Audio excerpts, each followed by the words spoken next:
ce soir, le peuple français a élu comme président de la République Emmanuel Macron, une fois de plus. Bah, je vais porter mes couilles jusqu'au bout et je vais gueuler. Qui sont les 58% qui ont voté pour cet homme? C'est quoi la France que vous voulez laisser à vos enfants? C'est une France dévastée? Vous avez pas honte? Et toutes ces célébrités, toi... je vous chie tous dessus. Toutes les célébrités qui ont appelé à voter pour lui, je vous en tous. On voulait tout, même une chèvre. Tout sauf Macron. Alors, moi, je vais laisser Ramous. Bonsoir Ramous, merci d'être là. Bonsoir Laurent Fontaine, merci d'être là. Bonsoir. Est-ce que, parce que là, je te vois tout calme, est-ce que tu veux nous dire vraiment ce que tu as sur le cœur? Voilà, c'est comme une vidéo. Est-ce que tu veux faire, voilà, ce soir, nous faire ton coup de gueule? Qu'est-ce qui se passe, Ramous? Dis-nous tout. Je pense que les gens n'ont pas mesuré à quel point les Français étaient en colère, en fait. Je pense que certains sont amnésiques.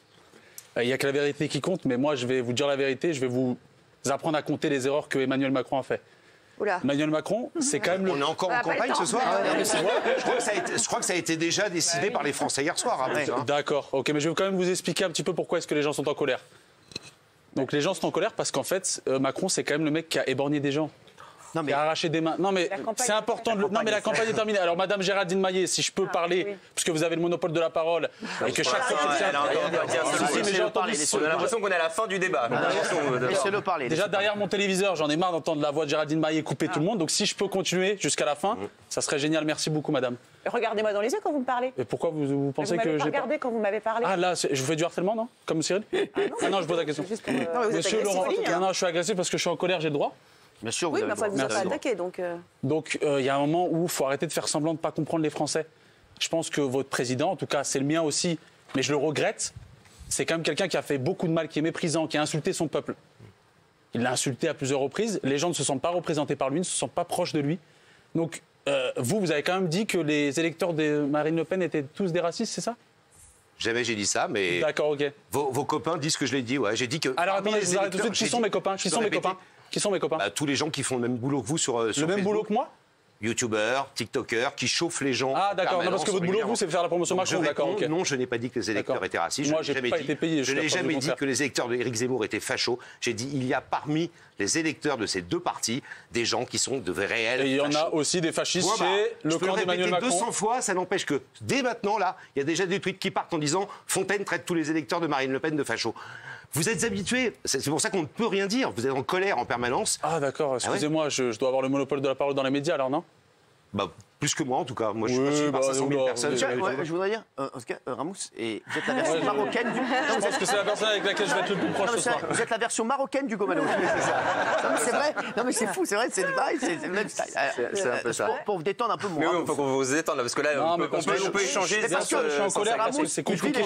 Il vit les choses. Je suis désolé, j'ai été avec les Gilets jaunes sur le terrain. Ce que j'ai vu, ça a été très grave. Je comprends. Et moi, je peux pas comprendre qu'un mec ait fait une fausse... C'est pas une campagne. Il y a beaucoup de Français qui sont dans le même état d'esprit que vous, mais le problème, c'est que qu'est-ce qu'on propose d'autre que la démocratie pour répondre à tout ça? Parce que hier, en fait, finalement, les Français ont choisi. Il y a un programme démocratique qui permet d'élire un président de la République. Qu'est-ce qu'on peut faire de mieux et même de le battre pendant 5 ans, si on veut. D'accord, mais moi, j'ai quand même le droit d'utiliser ce même système, qui est la liberté d'expression, pour exprimer ma colère. Ah non, ça n'a d'accord. Mais juste, moi, je pose une question. Je voulais savoir qu'est-ce qu'on peut faire de mieux que la démocratie. Non, mais je respecte le fait que tu sois président. Juste Ramos, moi, je voudrais revenir sur ta vidéo. Tu parles des artistes qui ont appelé à voter Macron. Qu'est-ce que tu as à leur dire ce soir? Je pense que tous les évadés fiscaux d'Ubayotte devraient s'occuper de faire des placements de produits non frauduleux et arrêter de demander aux Français de voter pour quelqu'un alors qu'ils ne sont même pas sur le terrain. Ça serait déjà pas mal. Et les autres personnalités, parce qu'il y a eu plein de personnalités qui... Écoutez, les personnalités, oui, ok. J'aurais voulu les entendre pendant le mouvement des Gilets jaunes qui portent un petit peu leur cojones et qui viennent nous dire que le peuple souffre. J'ai entendu Franck Dubosc, ce qui s'est pris dans la gueule, c'était inacceptable. Inacceptable ce qui s'est pris. C'est inacceptable. Mais voilà, j'aurais voulu les entendre à ce moment-là. C'est trop facile une fois que le drapeau, voilà, c'est aller dans le sens du drapeau, se dire oula. Mais du coup, vous auriez préféré que ce soit Marine Le Pen? C'est une vraie question. Hein. Non, vous auriez préféré que ce soit Marine Le Pen qui soit élue hier? J'ai peut-être pas lancé ma vidéo lors du premier tour, mais lors du premier tour, j'étais dans un état. Je pense que vaut mieux que je la lance pas cette vidéo et que je ne l'ai pas lancée parce que si je l'avais faite. Vous auriez dit quoi? J'aurais dit des choses. Franchement, choisir entre la peste et le choléra, je préfère avoir le Covid. Hein. Ramous, tu sais qu'il y a quelques années, quand tu as commencé sur YouTube, j'ai même partagé parfois certaines de tes vidéos au début. On s'était même croisé une fois et je t'avais dit Babal, t'es un personnage, je crois même que t'as fait BTP à un moment donné, balance ton poste, etc. Il a un talent. Le vrai problème, c'est que tu fais partie de cette génération et de plein de gens qui sont pour certains des gourous, ce que j'appelle des gourous sur YouTube, c'est-à-dire qu'ils pèsent 400-500 000, avec que des gens qui répondent que ce qu'ils ont envie d'entendre, etc., qui ne sont pas des moutons, ce sont des éveillés, eux, ils savent la vraie vérité. Et que ces gourous-là, vous avez vrillé pendant la crise Covid. C'est-à-dire que ces 2 ans qui viennent de passer vous ont fait vriller et font en sorte que vous n'avez même plus un pet de respect pour quelques règles démocratiques. Pardon, quand tu traites Macron d'enculé hier soir dans ta vidéo, qui sont les gens, ça tu l'as dit en revanche que c'est sur ta vidéo, qui sont les gens qui ont voté pour cet enculé. Le problème, c'est qu'à un moment donné, il y a un truc qui s'appelle la démocratie. Je ne sais pas dans quel pays tu as vécu, tu as déjà vécu ailleurs qu'en France. Ah non, je vis dans... Moi, il m'arrive de voir d'autres pays. J'ai 60 ans, j'ai l'âge de ton père. J'ai beaucoup voyagé. Il n'y a pas un système démocratique plus fort qu'en France. Ça n'existe pratiquement pas, à part en Allemagne, etc. En Suisse. À un moment donné, respecte au moins la règle du jeu, quoi. Non, mais tu peux changer dans 5 ans. Tu peux pas simplement, quand le truc ne t'arrange pas, dire je veux casser le thermomètre, la démocratie, j'y crois pas. Non, alors, il va revenir là-dessus dans un instant, Ramos, puisqu'on va continuer. Moi, pardon, Marine Le Pen aurait été élue hier soir, et Dieu sait que j'ai tout fait pour qu'elle ne le soit pas à ma petite place. Eh bien, tu sais quoi, j'aurais respecté le choix des Français hier soir. Et je dirais pas que c'est une enculée, comme tu le dis. Je dirais pas que... Non, mais il a raison, Cyril. C'est pour ça que moi, je voulais vraiment m'excuser. Et je voulais dire à Emmanuel Macron vraiment que on compte vous emmerder pendant 5 ans et c'est vraiment très affectueux. Bon, il le sait. Alors, on va en il le sait que vous êtes prêts à chauffer le monde et à bloquer le pays. Non, moi je voudrais dire ce soir, on continuera bien sûr à parler politique dans cette émission, à parler beaucoup moins maintenant parce que l'actualité sera moins là-dessus. Mais c'est vrai que, en tout cas, ce que j'ai aimé moi dans nos émissions, et je le redis, et dans les émissions, que ce soit Face à Baba, que ce soit TPMP, je trouve qu'on a donné la parole à tout le monde. Alors il y en a plein qui nous l'ont reproché, mais je vous le dis, je ne le regrette pas une seconde. Et je le redis encore ce soir, tous les gens qui ont insulté les électeurs du Front National ou du Rassemblement National, qui ont insulté tous les gens qui votaient pour eux et qui ont dit qu'ils les ont traités de racistes, de fachos. Comme je le dis à chaque fois, ici, on ne fera jamais ça, pour une raison bien simple, parce que nous, on respecte tout le monde et qu'on n'était pas des donneurs de leçons. Chacun fait ce qu'il veut. Hier, il y a eu 12 millions de personnes qui ont quand même voté pour Marine Le Pen. Et ces Français-là, et Emmanuel Macron va devenir le président de tous les Français. Donc même ces Français-là, ces 12 millions, il va s'occuper d'eux, j'espère, et qu'il va pas les... Voilà, c'est pas parce qu'ils ont voté pour Marine Le Pen que ce ne sont pas des Français. Et ce sont des gens qu'il faut respecter. Et comme je le dis à chaque fois, nous, on a énormément de chance ici. On est très heureux, on est content, on a un très beau travail, on a une famille, on a la chance de bien gagner notre vie. Et il y a des gens, je vous le dis, qui sont dans une souffrance extrême. Donc, que ce soit Marine Le Pen ou que ce soit Emmanuel Macron, c'est Emmanuel Macron qui a été reconduit pour 5 ans. Je pense que vraiment la principale, sa priorité, ça doit être vraiment d'aider ceux qui, le 10 du mois, je leur dis à chaque fois, ne savent plus ce qu'ils vont faire, ne savent plus ce qu'ils vont donner à manger à leurs enfants. Et qu'à Noël prochain, ils puissent aussi acheter des cadeaux pour leurs enfants et pouvoir aussi profiter de la vie. Il y a énormément de gens aujourd'hui qui survivent, qui ne vivent plus. Et ça, c'est plus possible. Donc voilà.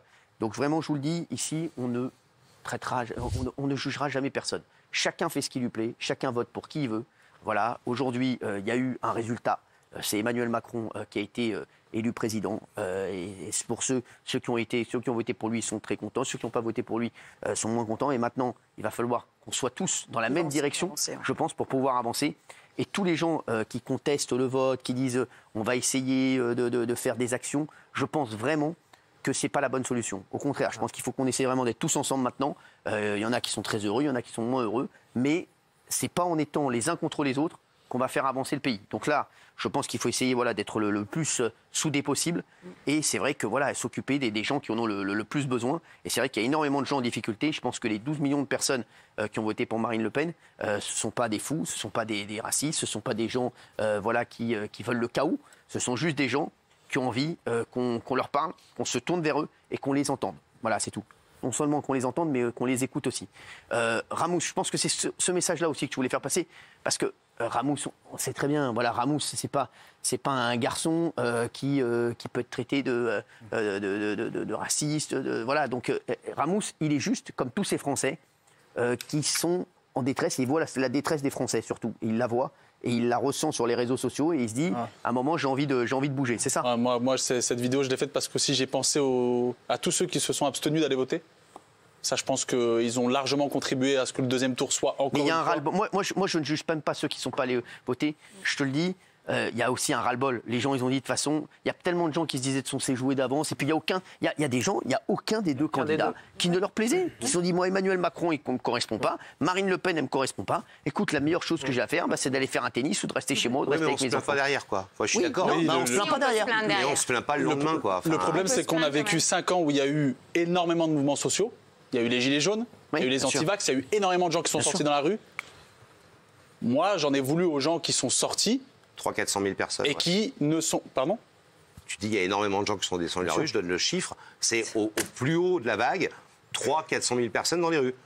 Je fais du factuel, tout simplement. Pendant les Gilets jaunes, 300-400 000 Comment ? Pendant les Gilets jaunes, 300-400 000 personnes qui sont... Non, pas dans toute la France, là. Non, mais là, je pense qu'il faut vraiment, monsieur... 500 000 maximum, non, mais contrôler. C'est déjà beaucoup. Vous savez, avec la vérité qui compte, vous ne savez pas compter, souvent, le problème, c'est que dans un débat, il y a des gens qui nous écoutent, à la télé, là, ce soir, là, et vous ne savez jamais qui a raison. Vous savez ce que vous faites, vous êtes des citoyens, vous allez regarder, vous regardez sur Internet, vous faites 2 clics, et vous verrez qui a raison, qui a tort. Okay. Voilà. Alors, je conteste pas, je dis pas qu'il n'y a pas eu un mouvement, je dis pas énormément de gens, c'est comme les gens qui disent ce président est détesté par tous les Français. Il a été élu par 6 Français sur 10 hier. Non. À un moment donné, je veux bien qu'on dise qu'il est détesté par tous les Français. Non, mais Béatrice.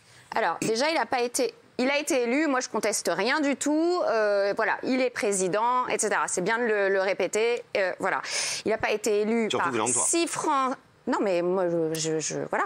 Il a été élu pas par 6 Français sur 10, il a été élu par 6 Français inscrits qui se sont exprimés sur 10, ce qui ne fait pas du tout 6 Français sur 10. Ensuite, juste deuxième point pour revenir à ce que vous disiez au plus haut de la vague, c'était 300 000 personnes 400, qui contestaient, ou 400, même 400, même 500, même si vous aviez dit 500.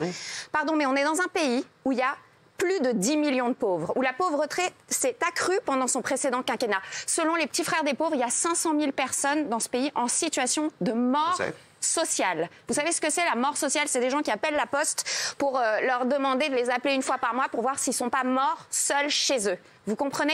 Il n'y a pas que 300 000 personnes en colère. Alors, au début du mouvement, les manifestations réunissent entre 806 000 personnes et 1,5 million, donc 1,6 million chiffre du ministère de l'Intérieur et 1,5 million chiffre de la CGT. Et ça, ce sont les gens qui sont sortis. Ça, c'est les gens qui sont sortis, qui sont exprimés en tant que gilets jaunes. Mais il y a énormément, il y a des millions et des millions de gens qui sont mécontents, qui sont en colère. Donc, je vous en prie, ne méprisez pas ces gens-là, ne minimisez pas. Ne minimisez pas. Moi, je crois que je suis venu ce soir pas pour ni défendre la politique d'Emmanuel Macron. J'ai voté pour lui, il n'y a pas le secret, premier tour, deuxième tour. Maintenant, il y a plein de trucs que je lui reproche, plein de trucs où c'est pas allé assez vite. Il s'est expliqué là-dessus, on peut gueuler, on peut faire des manifestations, on peut voter aux législatives. Moi, j'invite tous ceux qui ne sont pas d'accord là, allez voter France Insoumise. Et je suis la reine, j'aurais pas le dire. Allez voter Marine Le Pen, allez voter Zemmour. Au moins, vous exprimez quelque chose. Moi, pardon, tu vas pas, avec ton bulletin de vote, qui est quand même l'arme démocratique, le dimanche, moi, j'y suis allé. Pourquoi d'autres n'iraient pas? C'est un acte important de voter quand même. Bien sûr. Il y a plein de pays où on ne vote pas dans le monde. Il y a des pays où on se fait tuer. Je veux dire, à un moment donné, va voter. Mais les gens si tu ne votes pas, accepte le principe de la démocratie. Les gens ont l'impression que les dés étaient pipés, que tout le système a fait pour que Marine Le Pen soit au deuxième tour. Arrêtez, il n'a même pas voulu venir chez Cyril. Arrêtez, c'était le rendez-vous que tous les Français attendaient. Non, je ne mélange pas. On parle des rendez-vous que les Français... Attendez, juste fini. Pourquoi les dés sont pipés? Je finis. Oui, parce que votre président n'a pas voulu faire de débat. S'il vous plaît. En quoi les dés sont pipés? Je viens de vous expliquer. En fait, déjà, la campagne avant le deuxième tour, il n'y en a pas eu, parce que le président... Non, mais c'est un choix. Et président de la France, et il est président de l'Europe. Vous me posez une question, je vous réponds. Bien sûr. Je ne veux pas revenir sur tout ce débat, ce n'est pas le sujet de ce soir. Je vous réponds à votre question. Vous voyez, c'est vous qui êtes très... Non, mais s'il vous plaît, j'aimerais... Ramous, ce que tu voulais dire? Non. Moi, ce que je ressens de l'extérieur, c'est qu'il y a énormément de gens qui souffrent, mais... Il y a un ras-le-bol parce qu'on ne sait pas où aller. On savait que Marine Le Pen n'allait pas passer. C'est un peu comme le PSG, elle va toujours en finale, elle perd tout le temps. Donc il faut arrêter de... Le PSG va finir par gagner. Inch'Allah. Je te le dis. Mais ce que je veux dire, c'est qu'un rendez-vous, il n'a pas fait de campagne. Il a refusé tout débat. Mais c'est faux. Mais non, il n'a pas fait de débat avec lui. Il a fait un débat. Mais c'est faux. Il n'a pas voulu venir. Attendez, je finis. Il n'a pas voulu venir face à Baba. Face à Baba qui est. C'est pas parce qu'il n'a pas fait face à Baba qu'il n'a pas fait campagne. Je veux bien que tu dises ça pour faire plaisir à Cyril. Non, mais ça n'a rien à voir avec faire plaisir à Cyril. Admet qu'il n'a pas été au contact contre d'autres politiques. Il a fait des émissions, il a aucun débat arrêté. Il a fait le débat avec Marine Le Pen. Il a fait le débat avec Marine Le Pen. Chirac en 2002, il a même refusé le débat de deuxième tour contre Jean-Marie Le Pen. Alors, Chirac en 2002, il a fait face à Baba. Non, mais face à Baba, c'était un rendez-vous que beaucoup de gens attendaient. Beaucoup de gens, même des gens qui n'aimaient pas l'émission. peu importe. Beaucoup de gens attendaient cette émission parce que depuis les Gilets jaunes, c'est quand même Cyril qui a donné la parole à beaucoup de gens sur ce plateau. Oui. Et je suis bien passé pour le savoir, j'étais avec lui sur Balance ton poste. Je suis bien passé pour le savoir, je connais très bien Cyril. Oui, je sais très bien, tu étais là dans les coulisses, donc je sais très bien. Donc ce que je dis, c'est que c'était un fil conducteur et c'était peut-être le rendez-vous que beaucoup de Français attendaient. Des Français qui ne s'intéressent pas à la. Je suis d'accord, c'est décevant, mais c'est pas pour autant que c'est une injustice. Oui. Tu vois ce que je veux dire ? Et que les dés sont pipés. Les autres candidats, ils sont venus faire face à Baba, ils ont pu montrer leur programme, montrer leur personnalité. Marine Le Pen et Jean-Luc Mélenchon avaient tous les deux des chances d'être au second tour. C'est Marine Le Pen qui est passée au second tour, c'est Marine Le Pen qui a perdu la finale. Et Valérie Pécresse, Miskina, elle a 2 millions d'euros de dons. Oui. Juste, Ramous, ton coup de gueule, on le voit, tu étais extrêmement énervé, on va le revoir. C'est vrai que tu veux nous dire vraiment ce qui t'énerve en fait. Ouais. Ce soir, le peuple français a élu comme président de la République Emmanuel Macron, une fois de plus. Bah, je vais porter mes couilles jusqu'au bout et je vais gueuler. Qui sont les 58% qui ont voté pour cet homme? C'est quoi la France que vous voulez laisser à vos enfants? C'est une France dévastée? Vous avez pas honte? Et toutes ces célébrités, toi... Oh, je vous chie tous dessus. Toutes les célébrités qui ont appelé à voter pour lui, je vous en tous. On voulait tout, même une chèvre. Tout sauf Macron. Alors, tout sauf Macron. Ouais. Et ben ça a été Macron. Merci. Non, mais des personnes qui ont voté Jean-Luc Mélenchon. Ils en ont marre de ce discours-là. Ils en ont marre des mots de haine. Ils en ont marre des gens qui éructent comme ça. Pardon, excuse-moi. Je pense que les gens, ils en ont marre de finir les fins de mois ric-rac. Je pense que les gens en ont marre. D'être mon fils. Quand tu dis pense à leurs enfants. J'ai 2 enfants de ton âge. Eh ben, pardon, la société dans laquelle j'ai envie qu'ils vivent, c'est pas la tienne. C'est pas celle où on éructe. On remet en question les principes de la démocratie. Si tu étais mon père, je t'aurais dit franchement, papa, revois tout. Non, je suis ton père. Et Hugo, c'est ton frère. Mais ce que je veux dire, c'est qu'il y a beaucoup de gens. Moi, avant de venir, j'ai reçu plein de messages de soignants qui m'ont dit on va travailler avec le Covid, on est dans la merde. Il y a des soignants qui se sont vus virer. Tu dis Covid, on a déjà discuté de ça. On est d'accord. C'est pour ça qu'il n'a pas Gilles Verdez. Ce que je voudrais dire, c'est que si on enlève le crachat et les termes excessifs de Ramous, sa colère, elle est réelle. Et je trouve que, Laurent, vous faites preuve d'une certaine condescendance à l'égard de l'expression de cette colère. Bah oui, mais vous agitez la main, vous voyez, vous êtes en train de faire ça. Et je trouve que, Laurent, vous n'écoutez pas la colère. C'est-à-dire que, oui, mais je vois votre rictus, mais même le président est plus modeste que vous. Écoutez la colère, parce que sinon, bah oui, mais voilà, vous faites l'amour. Mais c'est énervant, parce que vous balayez ce qu'il dit. Je fais aucune moue. Pardon. Laisse-le répondre. Pardon, en quoi, qu'est-ce qui te permet de dire que je n'écoute pas la colère? Comme tous les Français, j'ai écouté cette colère. Comme tous les Français, j'ai vu les gilets jaunes dans la rue. Et comme tous les Français, pardon, on sait que quand on fait de la télé, parce que je vais voir ça, tu fais de la télé, espèce de nanti, machin. Tous ceux qui me connaissent savent que je vis dans la vraie vie, que, pardon, il n'y a que la vérité qui compte. J'ai des followers, j'ai des gens qui me suivent, c'est des gens qui n'ont pas beaucoup d'argent, qui ont des problèmes, qui m'en parlent. Je viens d'une télé populaire, donc le peuple, je le connais. Je viens d'un milieu populaire, donc le peuple, je le connais. Alors, tes postures à 2 balles, tu les gardes pour toi. C'est pas des postures, c'est ça. Non, mais le côté, tu n'écoutes pas la colère, c'est n'importe quoi. Tu l'as déjà fait la dernière fois. En me disant que j'avais dit facho sur les électeurs, ce qui était faux. Mais ce qui est important, c'est que ce soit Emmanuel Macron qui écoute la colère. Et j'ai quand même trouvé qu'il n'a pas fait preuve de triomphalisme hier.